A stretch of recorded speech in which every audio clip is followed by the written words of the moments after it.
In this matter that we've been looking at, quarreling and fighting and arguing with other people, James is being very, very, very helpful to us. His purpose in chapter 4 of James is to help us to understand what are the causes and the origins of why we quarrel and fight. And we need to distinguish between two things.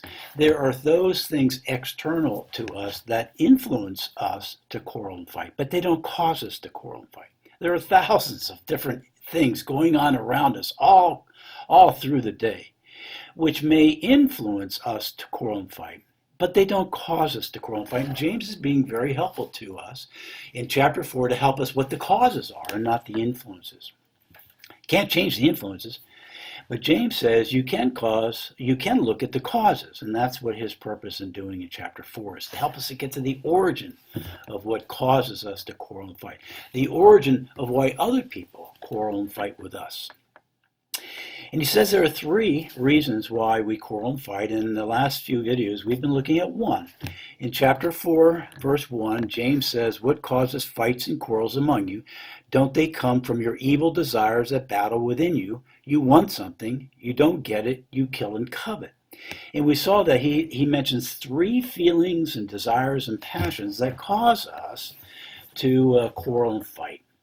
And then in our last session, which was session number 5, we looked more specifically at verse 1, where it says, "Don't they come from your desires?" Doesn't quarreling and fighting come from your desires that battle within you? And we saw that that word desires is actually the word pleasures, which is really strange. Well, how can pleasure cause me to quarrel and fight? Well, what James is doing is something that's very, very helpful to us, and we explained it in video number 5, when we brought up an example of sex. And you'll want to look at that because sex is a pleasure, but we looked at how that pleasure can actually turn on into causing us to quarrel and fight. And today we're going to look at a second example of a pleasure that God has given to us to enjoy, but how that pleasure can also turn us into quarreling and fighting. So here's the second example of a pleasure that God wants us to enjoy, but can ultimately be at the root of why we would get angry and quarrel and fight and argue with other people. So here's the example. We use the husband in video number 5, but we use a wife today who goes off to work. It's a 2-income family. Her husband goes off to work and she goes off to work, and she puts in a 50-hour week, which is a lot. It's strenuous, and she works hard, and it's very stressful. It's very demanding. If she has lunch, she has to eat in front of her computer. She's dialoguing with a lot of people. She's supervising a lot of people. There's lots of emails. There's lots of phone calls. There's urgency. There's crises that keeps her going for 8, 9 hours a day. And it's exhausting and it's wearing. And so when she comes home at night, she's very, very tired, as maybe her husband. But when in this particular day, it's been very stressful, and she's been looking forward to entering into a pleasure of coming home at night and having a quiet, relaxing, calm, restful, peaceful time in front of the TV.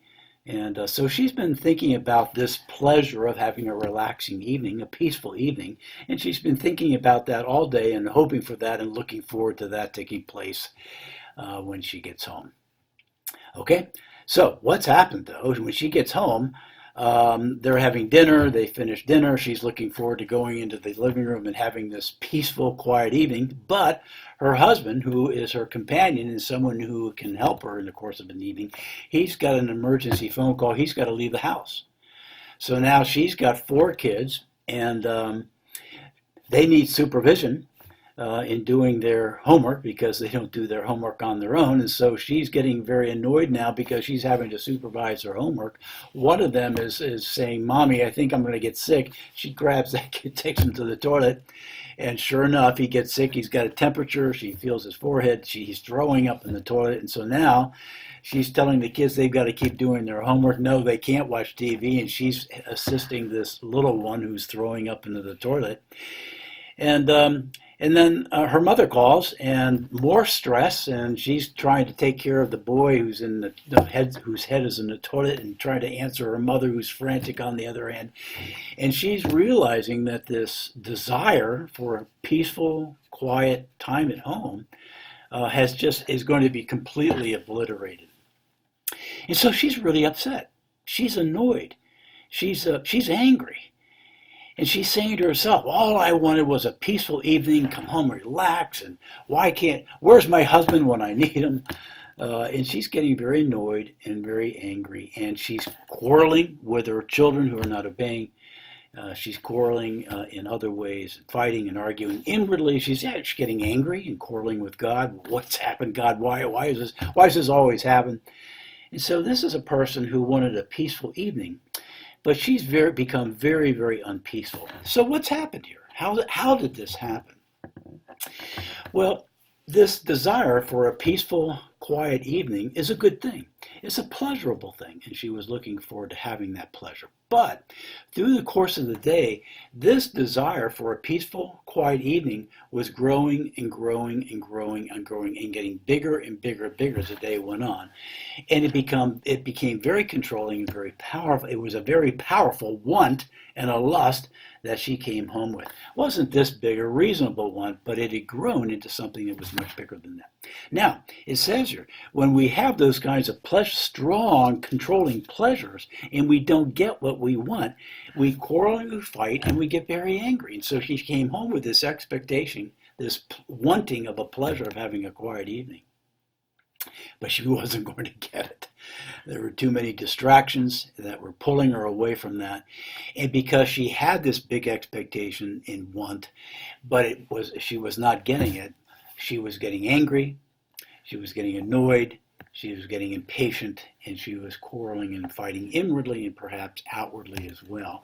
And when her husband came home that night, it was very, very likely that she was quarreling with him over abandoning her and not being there to be helpful to her.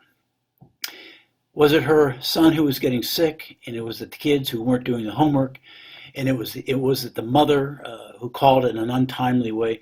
Were those the reasons why she quarreled and fight, got angry? Were those the causes of her anger? James is saying no. Those were things that were influencing her to be angry and to quarrel and fight, but those were not the causes. The causes were what was going on inside of her.